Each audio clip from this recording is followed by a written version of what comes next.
Où nous allons retrouver notre correspondant permanent Valérie Lerouge. Bonjour Valérie. Nous allons voir que malheureusement, les relents d'antisémitisme n'ont hélas pas de frontières. En Belgique, il y a une maison qui fait polémique. Pourquoi ? Bonjour Damien, bonjour à tous. C'est bien parce que le propriétaire de cette maison assume sans aucun complexe être un nostalgique d'Adolf Hitler et il l'affiche très clairement, ostensiblement sur sa maison avec des croix gammées, avec des symboles SS ou encore des HH gravés dans la pierre de la maison comme Heil Hitler. C'est le fils d'un ancien collabo belge. Et il avoue sa passion pour le Führer, même s'il estime que c'était plutôt avant 1940 et qu'on se serait bien passé de cette guerre. Je vous propose de découvrir cette triste maison avec Caroline Van Pee et nos confrères de la RTBF.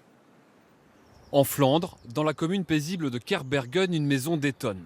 On y aperçoit des croix gammées, l'aigle de la Wehrmacht ou encore des sigles SS.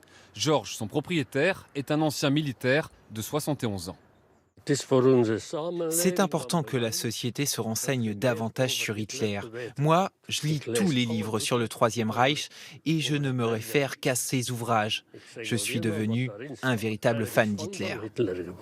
Ce fils d'ancien collabo veut donner une image positive, dit-il, du Troisième Reich. Il y a 5 ans, un procès verbal a déjà été dressé, classé sans suite, car le propriétaire contourne la loi en modifiant une lettre ou un mot des slogans. Je suis très choqué en fait que ces inscriptions soient là depuis plusieurs années. Cette personne a pu constater qu'il y avait une totale impunité par rapport à ces inscriptions et on a remarqué que depuis, elle a rajouté des signes, des croix gammées, le symbole Jude aussi et ce genre de choses-là.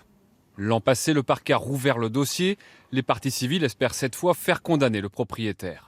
La loi prévoit des peines de prison, prévoit également des peines d'amende pour infraction à la loi sur le négationnisme. Donc c'est une loi qui prohibe la négation, la minimisation grossière, la justification ou l'approbation du régime nazi.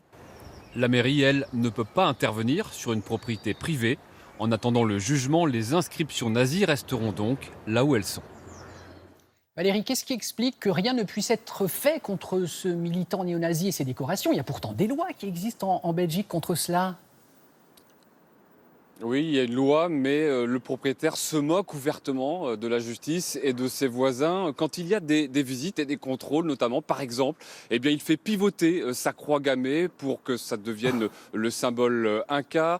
Le HH qu'il y a sur la façade, eh bien, il estime que ça n'est pas Heil Hitler, mais Heilig Hart, qui signifie Sacré-Cœur en flamand, ou encore le Mein Kampf a été volontairement mal traduit sur son panneau en Mein Kampf, ce qui signifie mon camp. Donc voilà, il se moque, il joue avec les mots, il joue avec la justice et ça marche puisque donc il n'a pas été condamné en 2014. Il a même multiplié des nouveaux symboles, ce qui fait qu'une enquête a été rouverte l'été dernier et les magistrats nous ont dit hier qu'elle était bientôt conclue et qu'ils donneraient prochainement leur décision.